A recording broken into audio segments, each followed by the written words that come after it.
In this series, we will be discussing specific examples of design techniques that make a positive difference for people living with certain human conditions. The more a designer understands the client and/or the community, the more effective and respectful the design will be.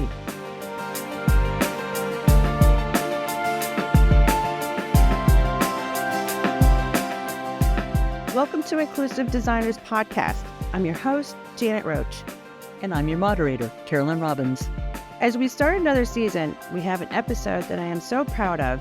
It combines disability, equity, and trauma-informed design with new bionic technologies for amputees. I wholeheartedly agree. This is such a great topic. There are so many new innovations in the world of bionics for survivors of traumatic injuries and limb loss. Today, you'll hear from some of the key players in this emerging science. They're going to share some really cool stuff in the works for bionics for humans and how important it is to keep the end user's perspective in mind when rethinking prosthetics as well as when designing environments for them. Let's get to the introductions. Carolyn, take it away. You got it. Our panel includes 4 very inspiring individuals. First up is Will Borden. He is the founder and president of the Bionic Project. As an avid runner and below-the-knee amputee himself, he was driven to create events that welcome athletes of all abilities. The Bionic Race is now in its 7th year and is run annually in Boston in the spring and San Francisco in the fall. Will also collaborates with the Biomechatronics Lab at MIT to help test their innovations in mobility, like their robotic ankle. Also joining us from the Bionic Project is Dana Ross Rogers, who is their executive director. After 20 years of teaching, Dana now leads their educational group and mentors teachers in creating more inclusive classroom environments and lesson plans. Fun fact, I just learned she was an adaptive ski instructor in Colorado. This is a passion we both share, except I teach it in Vermont, of course. Yes, you do, and I know you love it. Next up is Molly Jarman from the Stepping Strong Center for Trauma Innovation. Molly is the director of their injury prevention program. Stepping Strong focuses on trauma care for traumatic injuries like limb loss through recovery and beyond. They promote the benefits of innovation, prevention, and intervention. According to their website, the goal is to transform trauma care by partnering with medical and community advocates in order to move research from the bench to the bedside, and as their name implies, to help those with traumatic injuries to step strong again. We are thrilled that Molly is here to offer her insight on the incredible breakthroughs in research and new medical technologies.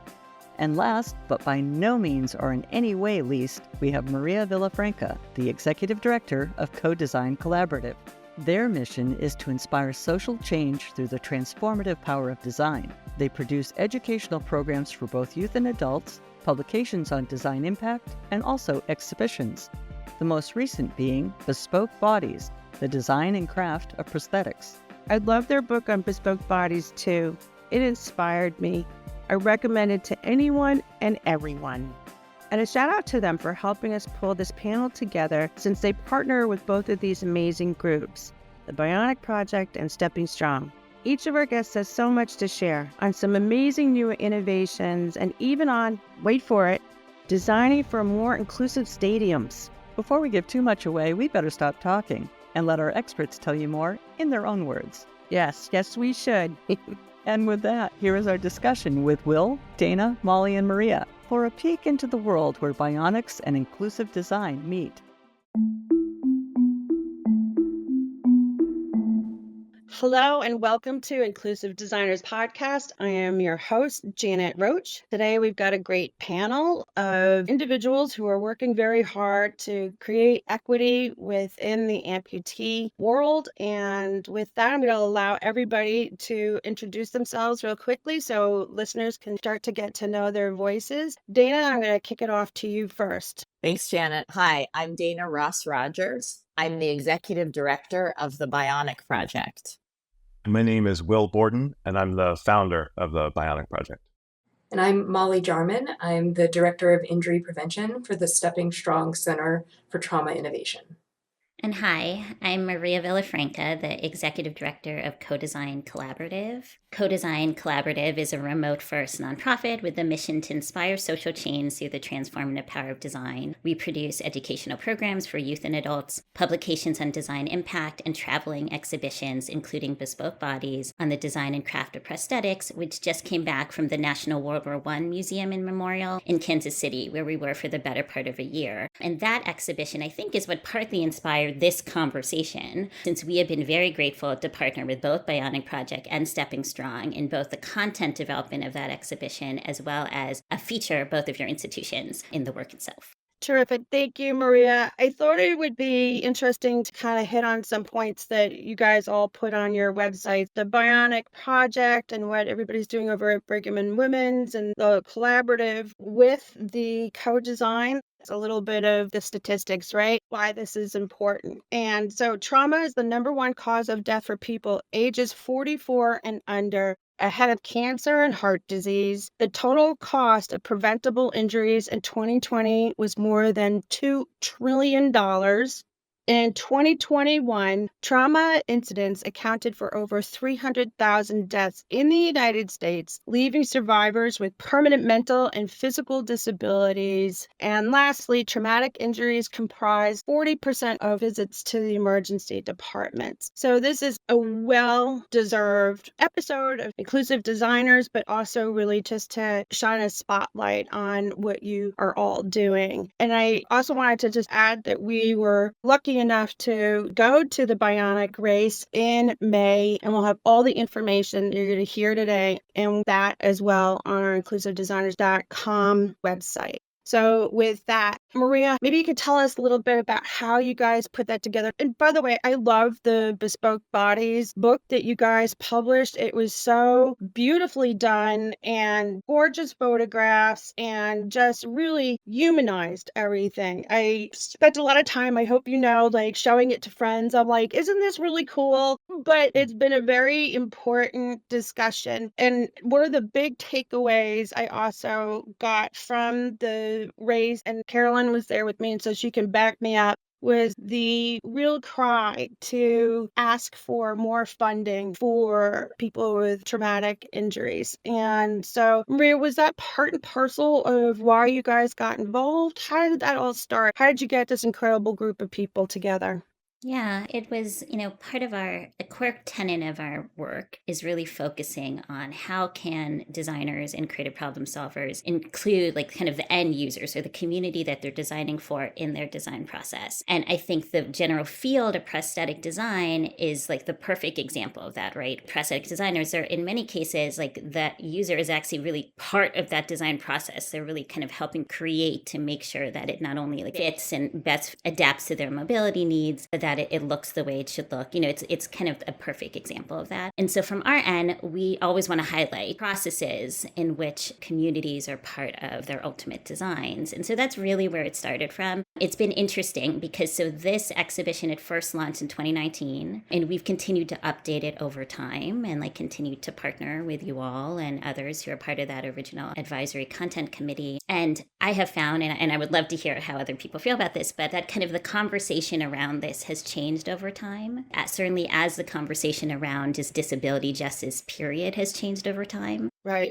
It's nothing has been resolved, but I think people are maybe a little more comfortable with acknowledging that we need to center like disabled perspectives when we're talking about design and the creation of the built environment and the products we use and the structures that govern our lives, period. Right. It's sort of once you see it, you can't unsee it, right? The amount of injustice. I just went to a friend's to go drop off some plants at their house, and I had been there hundreds of times, and I didn't really kind of realize it until I was pulling out, and there was the sign for the disability, and there was a ramp there, and I had to start laughing because it was a ramp, but it was 2 steps up to get to the ramp. And then inside there was a bunch of stairs. It was built well before ADA, but it was there was an attempt made there, but it was a sad attempt at best. And so everything that you guys do really tries to help to amplify that. And like you said, correct some injustices. And I think you touched on something really important. And I want to get everybody else's thoughts into this because I know we kind of talked a little bit about this, is making sure that the end users are with you when we're looking at these types of built environment things. Like, I think somebody in a wheelchair, in a van, who would be parking in that spot would have been a good person to be like, hey, maybe there's no room for an elevator or anything like that, but, at least just, get rid of those 2 stairs to get up to the ramp. I know, Will, that you had mentioned something the other day about the collaboration of having people, and maybe you could tell a little bit about yourself and how you started the Bionic Project. Sure, absolutely. So I'm an amputee. I'm a below-the-knee amputee. I was in a car accident 30 years ago. So this has been a part of my life for a long time. And it was about 10 years ago, I got a new prosthetic that was kind of a hybrid design that allowed me to run because it's made of carbon fiber, but the way it was designed and kind of attached to my socket, the piece that, actually attaches to my body, it gave me much more spring and energy return. And I realized that I could actually run, kind of as an activity unto its own. And I really kind of fell in love with running. I don't know if it was part of my midlife crisis or what, but there was something about it just made me feel strong and powerful. And there was something about running that was really great. And I started going to road races, which was fun, but it's very often, it seemed like the same types of people were showing up to the races. There weren't many other blade runners. And I had this idea, what would it be like to center a race around adaptive runners, people that are living with some kind of physical challenge?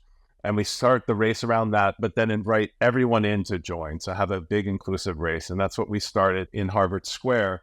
And there were 2 kind of interesting things that came from that. One is that the community kind of really bought into the idea, so that there were folks from the MIT Media Lab, from the Harvard Biodesign Lab that are kind of at the cutting edge of the next generation of research, whether that's, bionic prosthetics themselves or even exoskeletons, which is hard to say.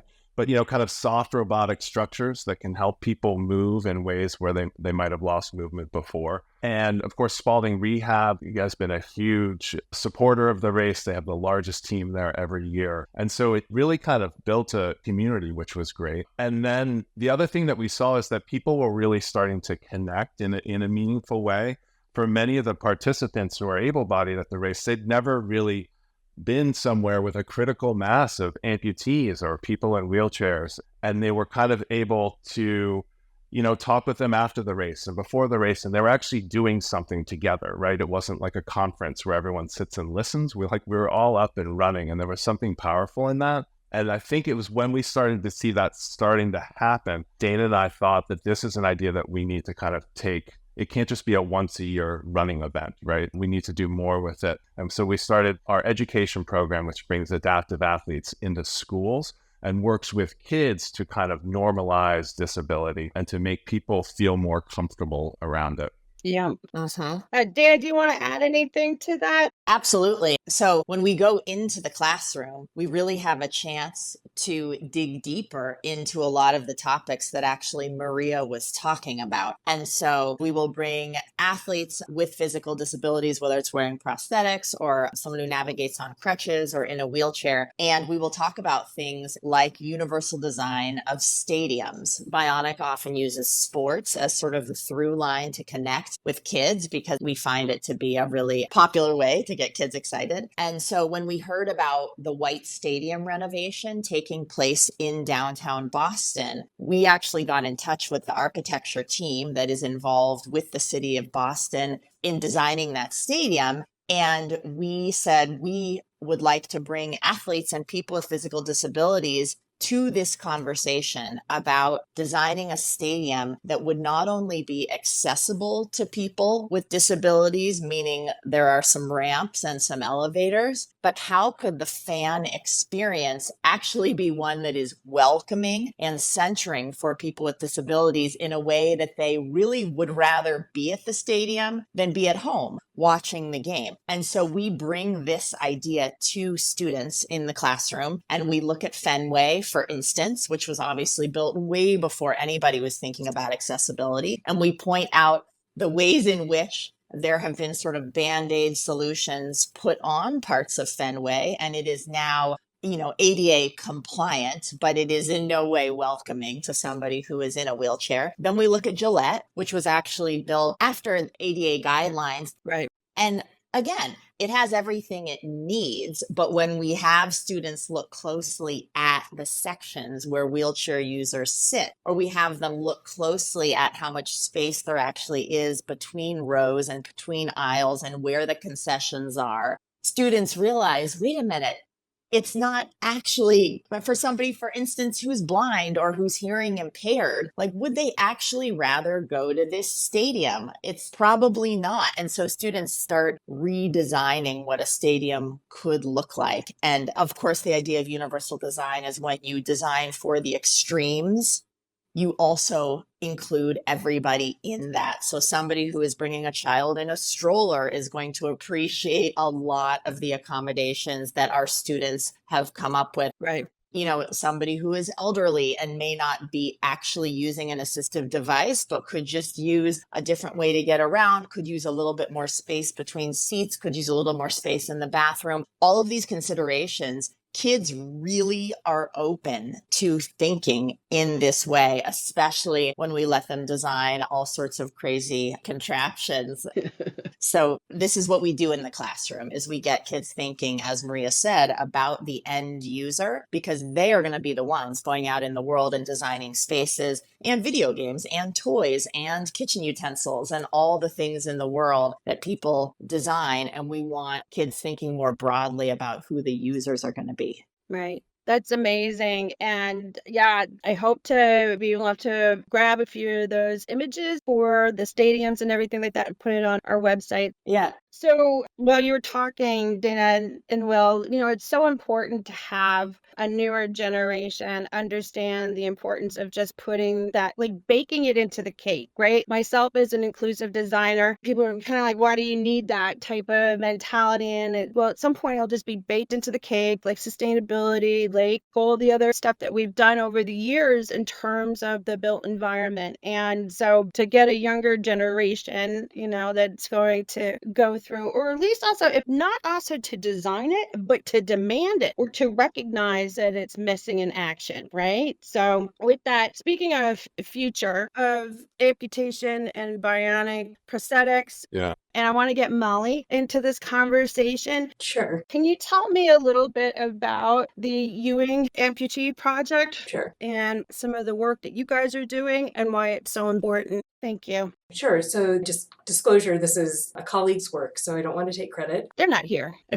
Yeah, not here. So one of my surgeon colleagues, Dr. Matt Carty, who is a plastic surgeon at the Brigham, developed a new technique for amputation, and it was originally implemented in someone who had a traumatic injury to his legs and was seeking an amputation actually quite some time following the injury as a way of managing chronic pain following a severe injury. So Stepping Strong funded the early research to develop this new surgical method. It's actually, I think, one of the most exciting things ever because it leveraged a lot of advantages. It was considered very low risk from a research standpoint because if you're already amputating someone's limb and you use this experimental method and it fails, then the default is to just go back to the prior method anyway. So there's no harm in it failing. One of the challenges in amputation is the loss of proprioception. So if you close your eyes and wave your hand around or wave your foot around, you know where it is in space. But with an amputation, that sensation or that sense is lost. Uh-huh.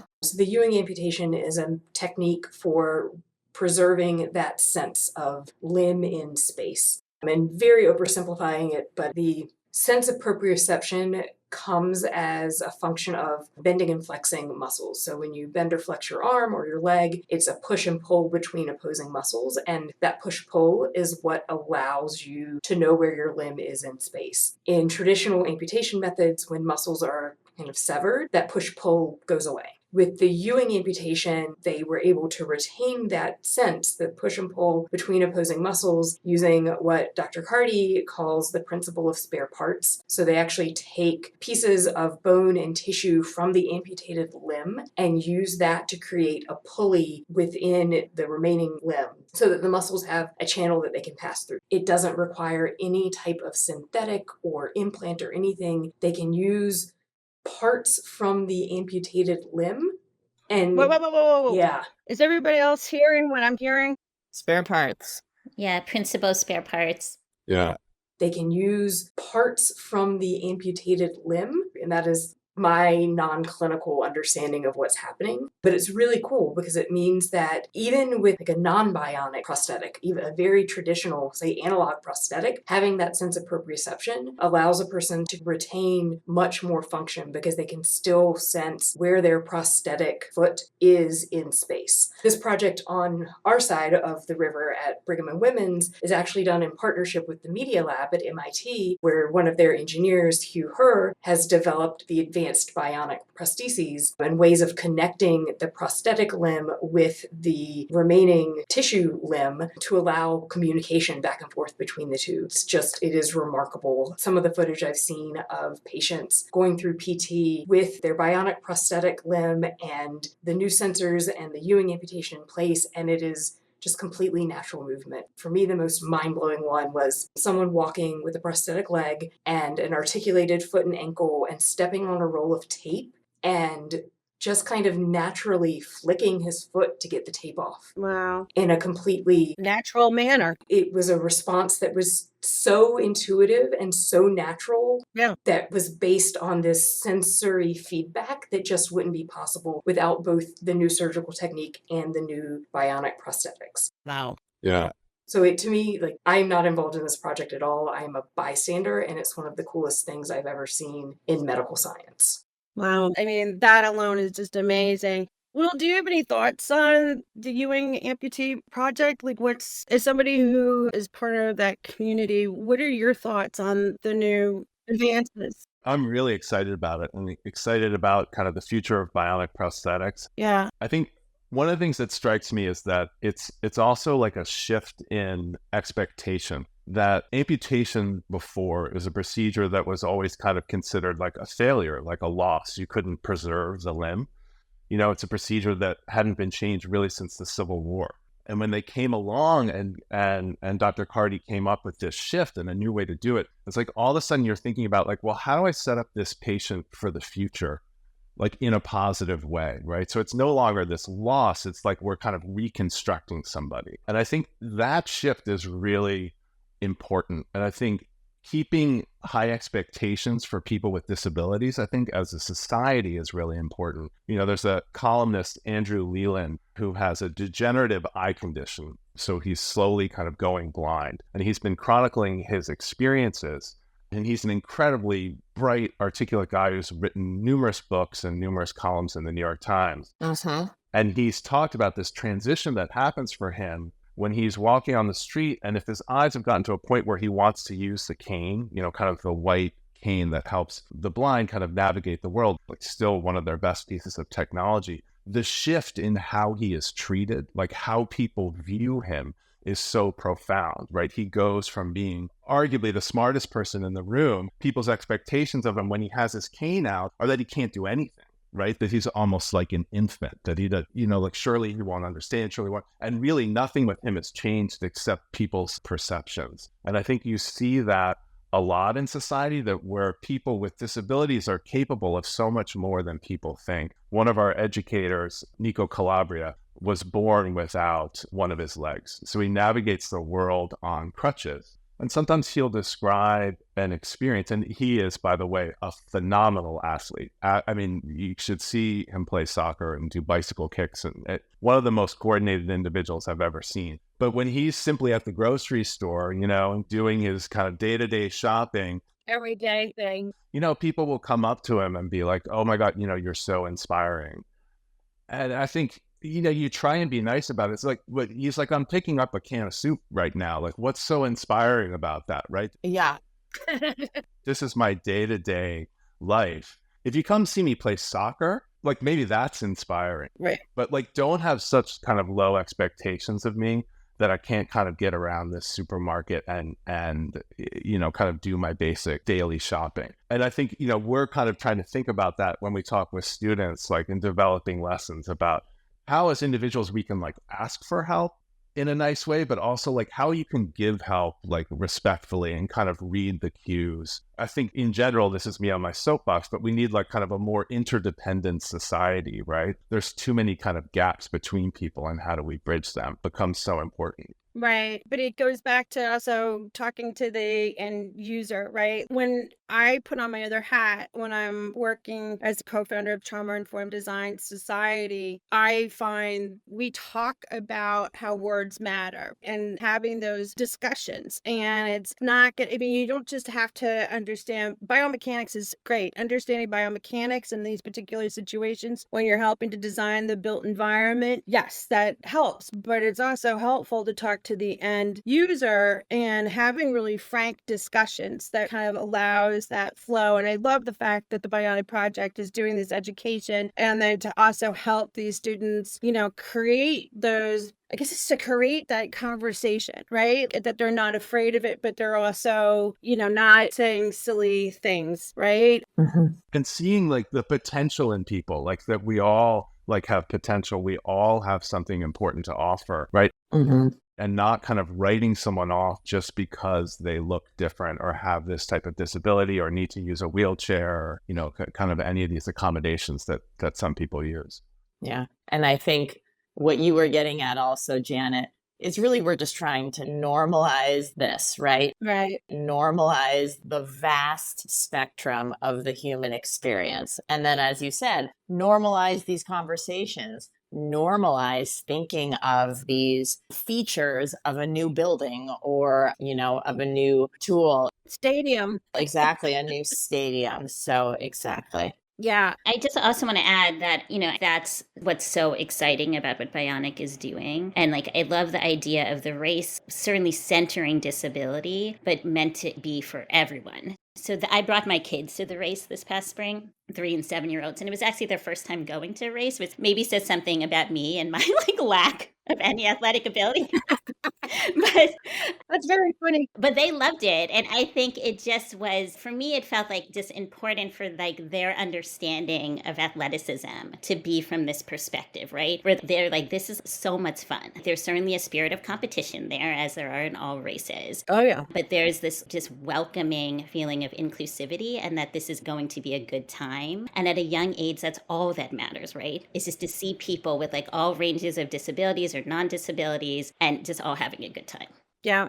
We totally did. Carolyn and I did. We were very excited to be there. Thank you so much for inviting us. And we talked to a few of the participants, and they were all just very excited to be there. And it was just lovely to have that really goodwill kind of experience. It was really quite remarkable. And I just want to make sure that I do a shout out. So with that, maybe to talk a little bit more about the work that you guys are doing. Do you guys work directly with Stepping Strong, or is it just a synergy that naturally kind of progressed, or was this a product of co-design coming together and bringing you guys together? How did that work? Well, as an amputee, I've been going to the Media Lab for almost 15 years. I'm working with Hugh Herr's group that Molly spoke about, the biomechatronics group. I first, as a teacher, I actually brought students to the Media Lab to see it as this amazing interdisciplinary place that's practically inventing the future. It's a very inspiring place to go. And Hugh and his group has really pioneered this next generation of bionic prosthetics. I'm going there this afternoon to test one of the graduate students' new designs. So we kind of had that framework. And then there was also this love of running, and Stepping Strong has been so active in the BAA and the marathon. That's right. And so kind of our paths naturally overlapped. And the Bespoke Bodies exhibit was also a great community event that brought people together that had, different interests in this broader arena kind of all at one place. So there have been a number of opportunities for us to connect. Right. And just again, for everybody listening, we'll have all this information on our website, inclusivedesigners.com, and where you can get either involved or donate or however you would like to participate. So I'm really fascinated by the whole stadium thing, the White Stadium in Boston. I think it's a great opportunity for all of us in this arena to really, that was a pun, I'm sure. Right, to really kind of like have an opportunity to have a voice in this. And I think the time has kind of come. And, I know you talked a little bit about the work that you're doing with students. Are you guys working with any end users in terms of talking to the architectural firm for the White Arena? Yeah. How is that going? Well, Bionic was just part of a conversation actually last week that was brought together by the mayor's office because, and I learned this during the call, that Mayor Wu's entire youth sports initiative is about getting more children in Boston playing soccer. And she has chosen soccer as, it's the world's game. It is a game that actually is quite inclusive. Right. There are, I want to say, 7 different forms of adaptive soccer that are officially played in our country and have leagues. And so this is something that she's really focused on during her administration. And so we were brought on the call with other groups like New England Adaptive Sports, which is run by Joe Walsh, and Achilles International. Joe Lamar was there to represent that group. Boston Cerebral Palsy Soccer. And I'm sorry, the woman's name was Mara. I don't know her last name, but we were brought together as a part of this group to think about not only how can we be more inclusive in soccer in Boston, but also how can we train coaches to have language that is inclusive. And often youth soccer coaches are parents who are volunteering and they maybe have had no teaching experience. So it certainly is no fault of their own that they are not used to teaching a variety of students. But Nico and I are going to be involved in creating a module for coaches so that they are ready to, certainly not be experts on every type of student or disability that walks onto the field, but to be inclusive and welcoming in their language and aware that there might be different needs or different equipment that's needed. And so then that sort of feeds into this conversation about White Stadium and continuing to talk with the architects who are involved in talking to end users. And we actually presented at KMA Architects in Watertown last year, and we brought 3 of our teachers, one of whom is Nico, who navigates on crutches, Jovan Booker wears a prosthetic, and then Elizabeth Suter, who is a researcher at the Harvard Biodesign Lab. She plays for the Boston Ice Storm as a sled hockey player. She's in a wheelchair. And so we brought those 3 end users and presented at the architecture firm. And we actually did a version of our White Stadium lesson with them to help them start thinking about their actual work on White Stadium. So yes, we're doing our best to bring the users to the designers.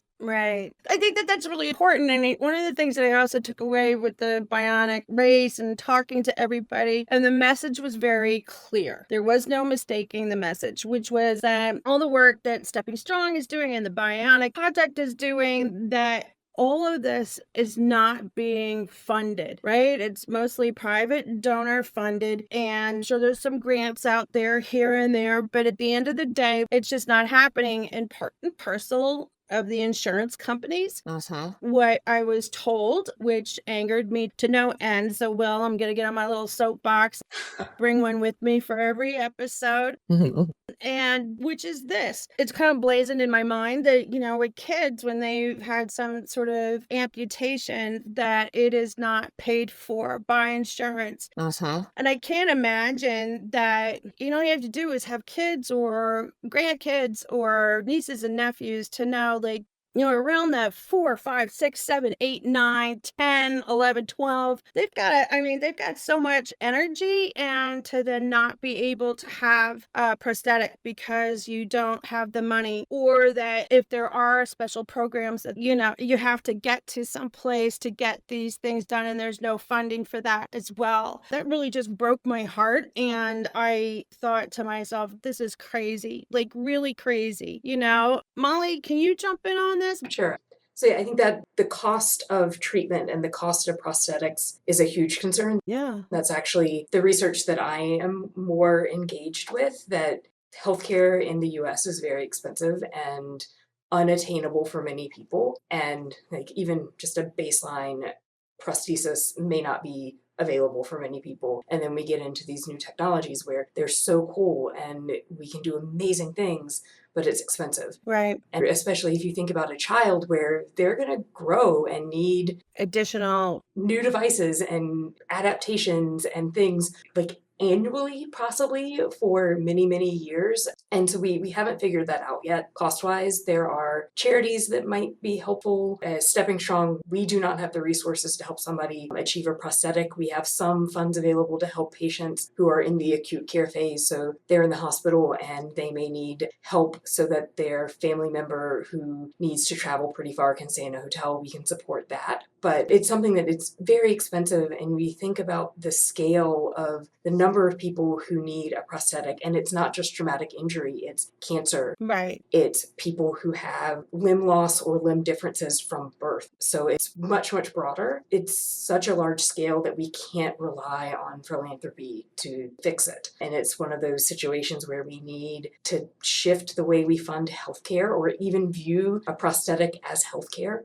and not as a luxury good, which I don't think it's ever classified anywhere as a luxury good, but financially it's treated as such. Right. So we need to shift the way that we fund things and pay for things so that we're not dependent on the kindness of a stranger to pay for this. That never works out in a great way because then it's never enough, and there's bias and injustice in who benefits from it when it is up to a donor to choose who they're going to help and when they're going to help someone. Right. Dana, did you want to add to that? I saw you nodding. Oh, just to support everything Molly said, Bionic has been advocating with a group that is supporting the H4096 bill that is in the Massachusetts House right now, which would mandate that insurance companies cover an athletic prosthetic, which is exactly what Molly is speaking to. And Janet, what you were saying for children, right now, the only prosthetic that is covered is called a medically necessary prosthetic. And what they mean by medically necessary is a prosthetic that allows a child to literally walk from one place to another. And they don't classify running or playing or jumping as medically necessary in this case. And so it's actually a bill that has passed at this point in Colorado and in New Hampshire. And so it's a bill that's being looked at across the country. It did not pass in this recent session in Massachusetts, so it'll be brought up again at the next session. But the Hanger Clinic is really heading up advocacy and support for that. Right. Will, do you have anything you want to add to that? Just kind of agreeing with everything that's been said, as an amputee myself, pursuing athletics, being as active as we want to be, shouldn't be considered a luxury or an extra, right? That's just like a part of life. And when you work with kids and when you teach, and if you look at a child and you would say like, oh, that prosthetic that enables you to walk, that's enough for you to kind of be your fullest best self. It's just not true. Yeah. So we need to figure out a better way to kind of fund athletic prosthetics for sure. Yeah. And it's not, when we say athletic, it makes you think of physical health, but it's really mental health, for people to be able to exercise and for children to feel included. Right. So really, with mental health being a huge topic of concern in our country and in the world, frankly, Right. all of it ties together. Yeah. I mean, again, it's that release, right? And getting those endorphins going and allowing people to have some sort of, and Will, correct me if I'm wrong, it's a freedom, right? It's a freedom. And what a joy that is just in itself. Yeah. Yeah. So, Maria, did you want to add anything at this moment in time? Yeah, I mean, I'm not going to get that quote right, but it's, none of us are free unless we're all free, right? Mm-hmm. And I think that at Co-Design Collaborative is we really just try to tell stories and highlight the issues to encourage people to make meaningful change. I think this happens across all historically marginalized groups, but this idea that, okay, I'm not somebody with a disability, I'm not somebody who uses a prosthetic, so that's like something that's pushed off to the side, right? When it's actually, if we're designing like for disabled perspectives, we're creating more accessible spaces for all people, period. And as many ways that we can tell that story is like, I think how we continue to just keep that conversation in the forefront. Right. Yeah, it's really important. I know we've kind of hit on some advocacy, right? We've hit on the White Stadium, asking the end user. We talked about the bespoke bodies. We've hit on a lot of points. Yeah. Molly, can you talk a little bit about what you guys are doing with the Walk Massachusetts pedestrian advocacy program and about how we're trying to design inclusively with the world around us? Sure. And I think this actually ties in closely with the things Dana was discussing with stadiums and accessibility. So this is a partnership that Stepping Strong has with Walk Massachusetts, which is an organization that advocates for walking for the sake of walking. It's not an environmental group. We should be able to walk safely and comfortably in our neighborhoods, in our communities day to day. So we've been working with them to develop a community-based education program that teaches people to not identify the hazards, because I think we all know when we feel unsafe, but to articulate the cause of what is making them feel unsafe. So walking around a neighborhood and viewing an intersection where it feels unsafe to cross the street, or viewing a stretch of sidewalk where it feels unsafe to walk or to navigate, and articulate what is causing that. What is the problem? Is it an uneven bit of pavement? Is it a curb cut that puts someone into the middle of the intersection instead of into a crosswalk? A cross signal that's too short? A roadway that encourages motorists to drive too fast? Yeah. So how to identify those things and articulate them in a way that is understandable by the engineers that are responsible for fixing the roads, that is understandable to members of the city council or other people in local government who can make those changes happen. So teaching members of the community to say, this is what's causing it to be unsafe, and then how to communicate that. So which phone number to call or email address to contact. Because most of these things, it isn't brand new technology. It is a fix that we know how to do and we have the resources to do it. Right. But the squeaky wheel is the one getting the grease. So empower people to be the squeaky wheel in their neighborhood and ask for these very basic fixes to make sidewalks and walking paths navigable for everyone. Yeah.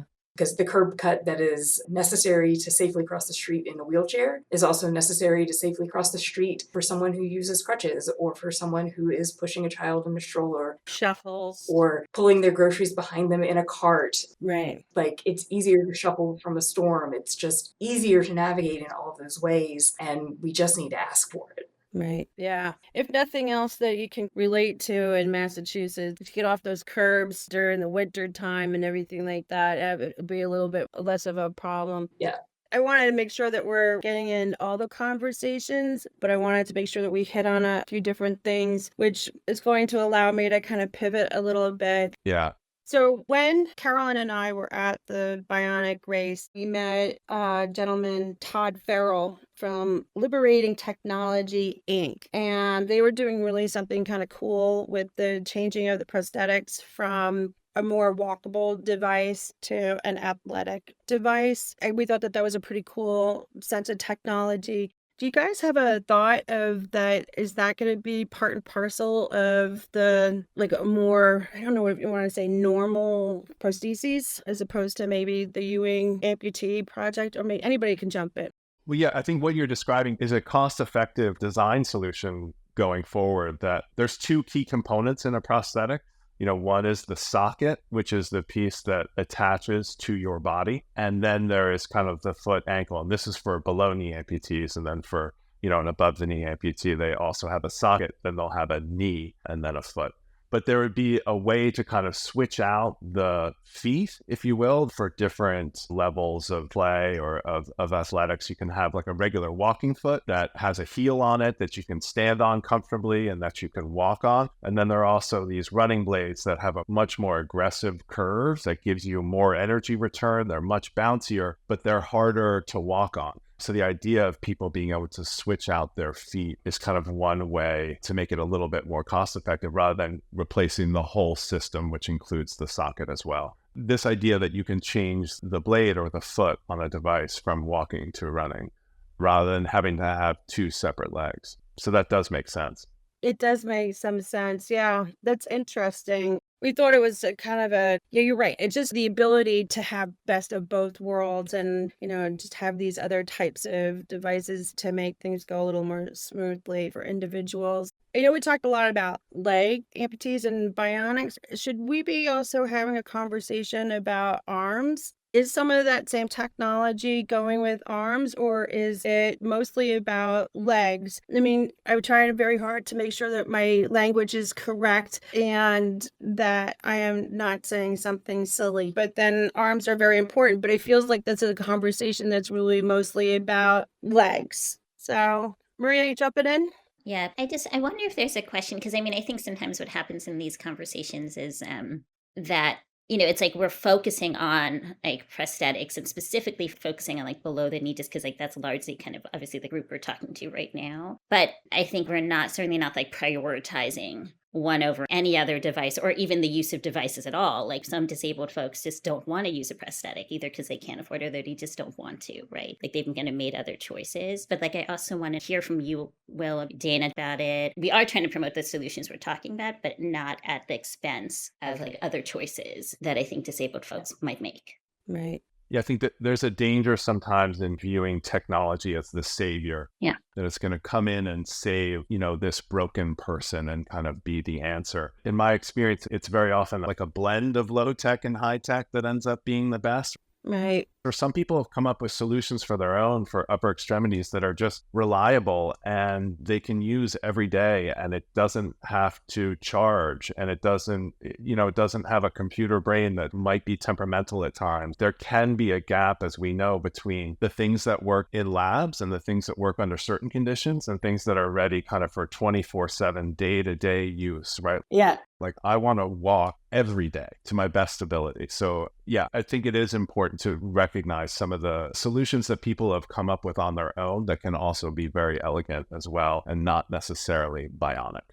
Yeah. And it can be an ableist lens to think that we need to recreate the human body as is typical, right? That everybody needs 2 arms and 2 legs. It's actually not true, right? If we're building our world to make it as easy as possible for all sorts of bodies to navigate and get around and find help and be supported, not everybody needs to have 2 arms and 2 legs. Right. Yeah, those are both really good points. I'm keeping an eye on the time. I would want to give everyone an opportunity to give a last minute pitch, get on your soapbox, Will, whatever you guys want to do, and be able to promote and let our listeners know a little bit more, or things that we haven't touched on, or things you want to emphasize, or whatever it may be. And then Maria, I'll have you come in and bring it all home. Anybody can jump in. Yeah, Dana, I can do it. go ahead. So, to end on a high note and stick with the theme of stadiums, the Buffalo Bills are building a brand new stadium, Highmark Stadium, and they actually have partnered with the United Spinal Association. Wow. And they hired the architecture firm Populous, which built the Tottenham Hotspur most recent stadium. And what they do is they actually bring in end users with physical disabilities during the design project. And so Highmark Stadium that opens in 2026 should be one of the most inclusive.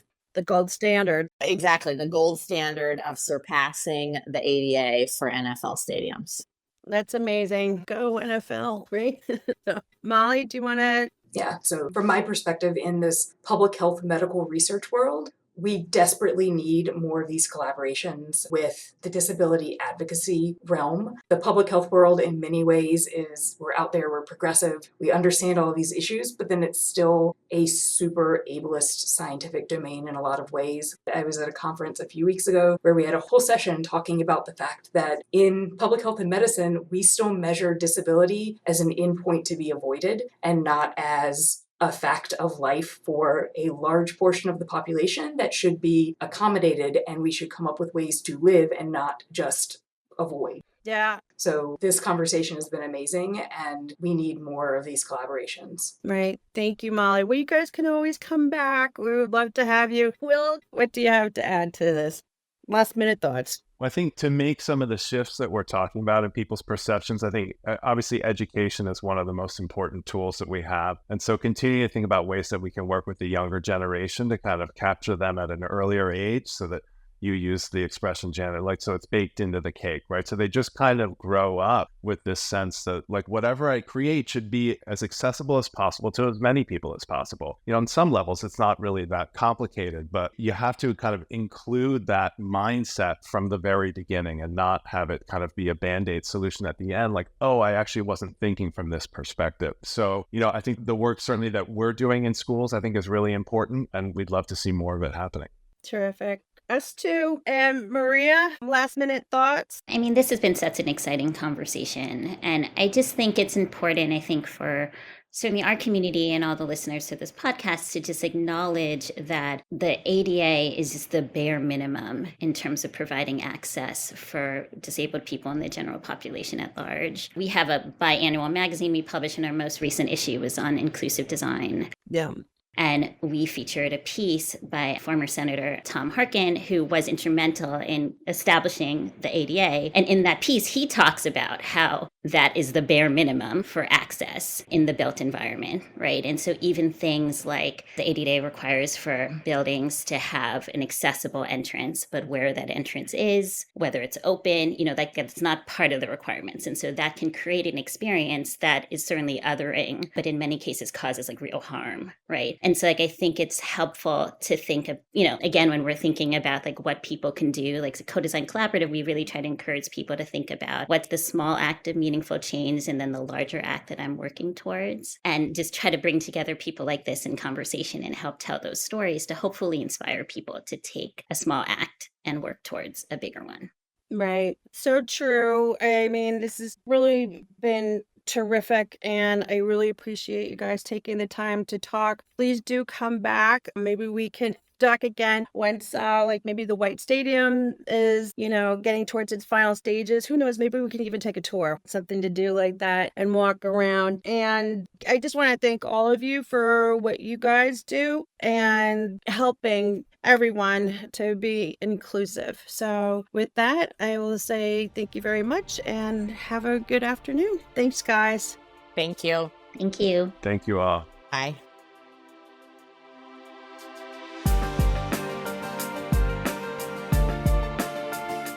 All of them are doing such important work. Will and Dana, as former educators themselves, mentoring teachers and coaches to be more inclusive. And they're helping students realize that people with disabilities are more than their disabilities. And to start to normalize these conversations, it's truly wonderful. And let's not forget the innovative work that Molly and Stepping Stone are doing. That new procedure that attaches limbs to nerves and lets them feel sensations again? That's amazing. Right? I love that Dana is working with the design teams that are creating the new White Arena in Massachusetts, and how we're looking to go beyond the codes of ADA for the stadium. You might say they are using bionics to help level the playing field. There you go. I was waiting for you to add the pun, and there it is. I had to. Yes, of course. Meanwhile, we'd like to remind everyone that the next Bionic race will be run in Boston in April. Carolyn, you and I went to the Bionic race that was held in Harvard Square this past spring. We had a great time. We did. And Janet, to jog your memory, Oh, no. we also interviewed some of the folks there, both the participants and exhibitors, about what the race means to them. If you can't make it to the race in person, we plan to put together a separate episode that will take you there. We're on track to get it out to you soon. Stay tuned for that. For information on contacting Will Borden, Dana Ross Rogers, Molly Jarman, or Maria Villafranca, as well as the links to their organizations and the amazing innovations mentioned during this panel discussion, you'll find all that and more on our website at inclusivedesigners.com. That's inclusivedesigners.com. A big thank you to Will, Dana, Molly, and Maria, and again to all of you for listening. Along with all the regular places you get your podcasts, such as Apple, Spotify, and Pandora, we are now on YouTube Music, which replaced Google Podcasts. You can also find us on our regular YouTube channel, too. What hasn't changed is our name, Inclusive Designers Podcast. And of course, if you like what you hear, why not go to our website and hit that Patreon button, or the link to our GoFundMe page. Yes, please do. And let us know if you have any questions or suggestions for topics we should be covering in upcoming shows. And as our motto says, stay well and stay well informed. As always, thank you for stopping by. We'll see you next time. Yes, thanks again.